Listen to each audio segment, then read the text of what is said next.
306 AD.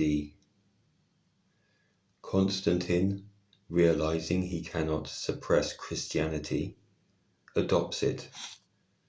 However, 325 AD, the Council of Nicaea decides what is heresy or accepted canon.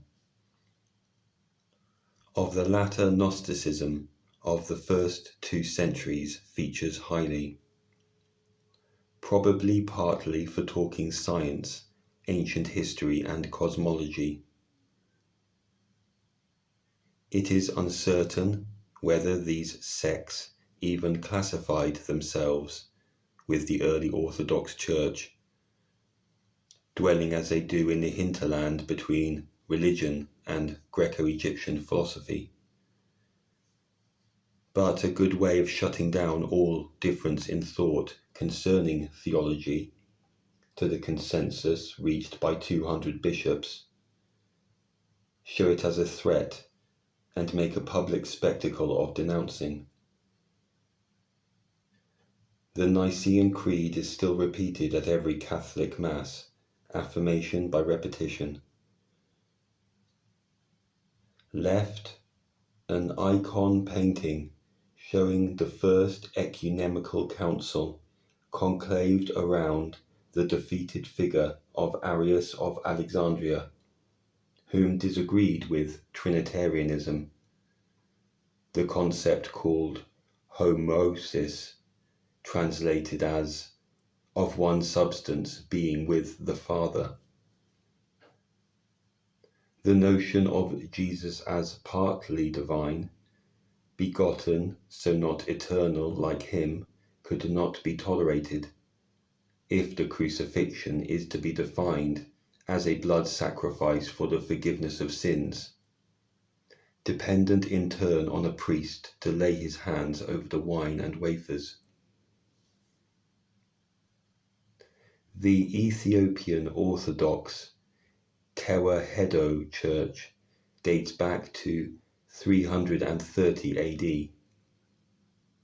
In the inaccessible mountains, they continued to make copies of a Bible, seen right, that still contains discarded books, like Enoch, which describes the flat earth and heavenly spheres, Jubilees and Maccabees. Seen below, Monastery of the Holy Trinity, Meteora, Greece. It would be illogical to believe religion would not go through similar metamorphosis after the parasite had owned its host during the last big reset. As science, one complements the other, resulting in an inversion whereby the Catholic Church was the early funders of the land grabbing and slavery internationally, because in the conquistadors' version of Christianity, the Pope and royal families are by hereditary eligible to act as earthly rulers on a globe. Ideas formalized with Victorian eugenics, evolution theory, intellectual constructs so far from test and prove as to fall under the category of religious scientism that makes specifically unbiblical and demeaning claims about God's plan for creation to make it theirs. Below left, Spaniard Vasco Núñez de Balboa, said to be the first European to reach the Pacific Ocean. You've got to reflect on the mass mind control power of having the answers to the most profound questions, planting seeds of racism, nihilism, survival of the fittest style warfare between those nation states drawn up in the 1700s, going into the 20th century. It looks certain that some form of Christianity covered the swathe marked on antiquated maps as Tartaria, to coincide also with their folklores and legends. The Middle Ages monarchs are often described as having religious duties. Charles of Francia, for example, is Holy Roman Emperor in 768 AD. Byzantium had been made Christian capital in the East, 330 AD. Coming into the period when much of the architecture making up today's towns and cities may have been produced, with churches and monasteries, centers of learning, energetic nodes in the way the BC pyramids were, learning practical masonry from their ancestors, and living in a society peaceful and prosperous enough to make these achievements possible. It has been hypothesized, for good reason, this period is the fulfillment of Revelations 20, quote, "They came to life and reigned with Christ 1,000 years," which means that has passed, and this is now, quote, "Satan's little season, when the nations are deceived."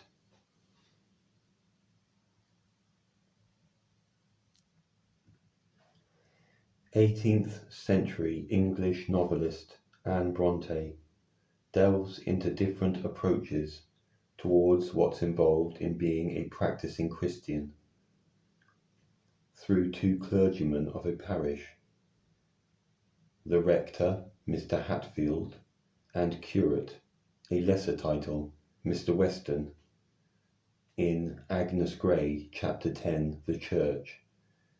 She watches the latter, quote, "mount the pulpit, ascending his triumphal car, then sinking on a velvet cushion in an attitude of studied grave, remain in silent prostration for a certain time, and then mutter over a collect and gabble through the Lord's Prayer. Rise, draw off one bright lavender glove to give the congregation the benefit of the sight of his sparkling rings, lightly pass his fingers through his well-curled hair, flourish cankered handkerchief, recite a very short passage, or perhaps a mere phrase of scripture as a headpiece to his discourse, and finally deliver a composition which as a composition might be considered good, though far too studied and too artificial to be pleasing to me." His favourite subjects were church disciplines, rites and ceremonies, apostolic succession, the duties of reverence and obedience to the clergy, the atrocious criminality of dissent, the absolute necessity of observing all the forms of godliness, reprehensible assumption of individuals who attempt to think for themselves in matters connected to religion, or to be guided by their own interpretations of Scripture, and, occasionally to please his wealthy parishioners, the necessity of deferential obedience from the poor to the rich, supporting his maxims and exaltations throughout with quotes from the Fathers, with whom he appeared to be far better acquainted than with the apostles and evangelists, and whose importance he seemed to consider at least equal to theirs.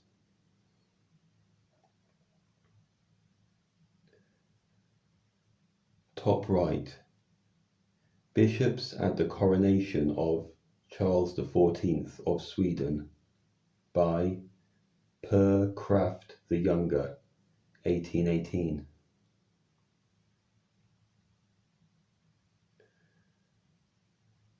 When a cottager woman comes to Mr. Hatfield for advice on how to love God, he tells her curtly to go to church and take the Eucharist.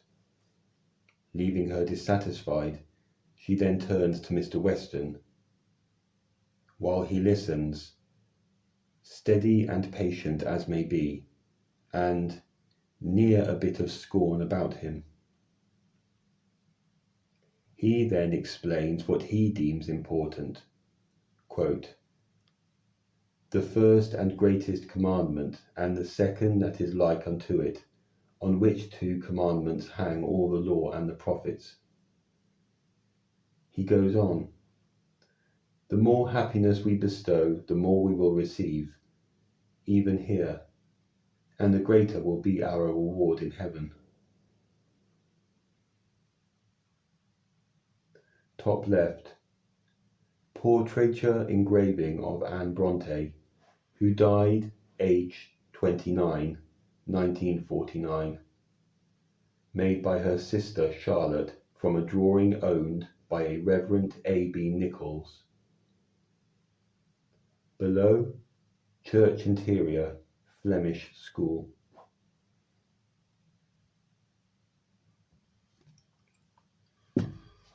One generation on from the Brontes, so just post-industrial revolution, January 1842, Charles Dickens and wife travelled to the US, spending 6 months exploring. American Notes was published on return, October of that year, a journalistic account from a tourist's perspective, but one more than ordinarily well versed in geopolitics. His observations highlight the transient feel of a society in the process of construction on top of another, with smart European-looking stone cities, but much of the countryside between empty, as if undergone some disaster, a place of log huts, prospectors, fortune hunters, labourers and religious sects of all types establishing themselves on the land. From Chapter 5, entitled An American Railway, Lowell and its Factory System, quote, "Mile after mile of stunted trees, some hewn down by the axe, others blown by the wind. Then in the towns, clean white houses and cool porches, its prim New England church and schoolhouse, when almost, before you have seen them, comes the same dark screen, the stunted trees, the stumps, the logs, all just like the last. Of Alexandria, interesting name, Louisiana, there is, quote, a Jesuit college, a convent, the Ladies of the Sacred Heart, and a large chapel attached to the college, which was in course of erection at the time of my visit. The architect of this building is one of the Reverend Fathers of the school, and the work proceeds under his sole direction. There is a Roman Catholic cathedral dedicated to St. Francis Xavier, and a hospital founded by the munificence of a deceased resident who was a member of that church. It also sends missionaries from hence amongst the Indian tribes.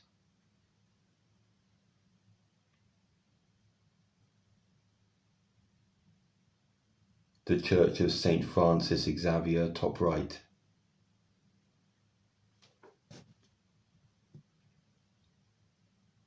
At Cincinnati, he meets a Native American Indian who tells him, a few of his brother chiefs had been obliged to become civilized and to make themselves acquainted with what the whites do.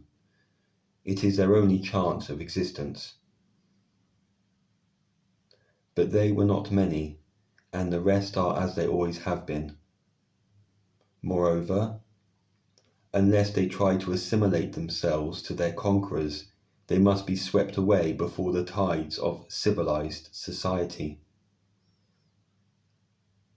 Meanwhile, at New York, Dickens notices the number of Irish immigrants. Quote, "Who else would dig and delve and drudge and do domestic work and make canals and roads and execute great lines of internal improvement? Brought over for the clean-up operation from whatever oppression they were experiencing back in Ireland. Dig out this skyscraper. Get these trams working again. Don't ask questions." Quote, "They carry savings to hoard up. No. They are brothers, those men. One crossed the sea alone and working very hard for 1.5 years, and living harder, saved funds enough to bring the other out. That done, they work together side by side, contentedly sharing hard labours and hard living for another term. And then their sisters came, and then another brother, and lastly their old mother." Scene left. A family from southern Idaho. Natives in Victorian dress. Below, view of Cincinnati, 1905. Tram lines. Old world mud-flooded buildings with antenna and railing detailing on the roofs. Before 1900, very tall people are surmised to have been far more common. Dickens talks to a Kentucky giant whose name was Porter and who was of the moderate height of 7 foot 8 inches. Quote, "There was never a race of people who so completely gave the lie to history as these giants, of whom all the chronicles have been so cruelly labelled. Instead of roaring and ravaging about the world, constantly catering for their cannibal larders, and perpetually going to market in an unlawful manner, they are the meekest people in any man's acquaintance, rather inclining to milk and vegetable diet, and nay anything for a quiet life." Top left, Anne Swan, a Canadian woman of 7 foot 11 inches.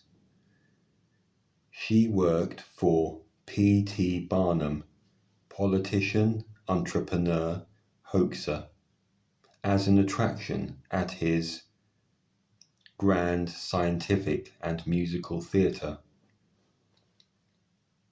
Top right, also part of the Troubadour Act. Midgets, General Tom Thumb, a man called Charles Stratton, and his wife, Lavinia Warren.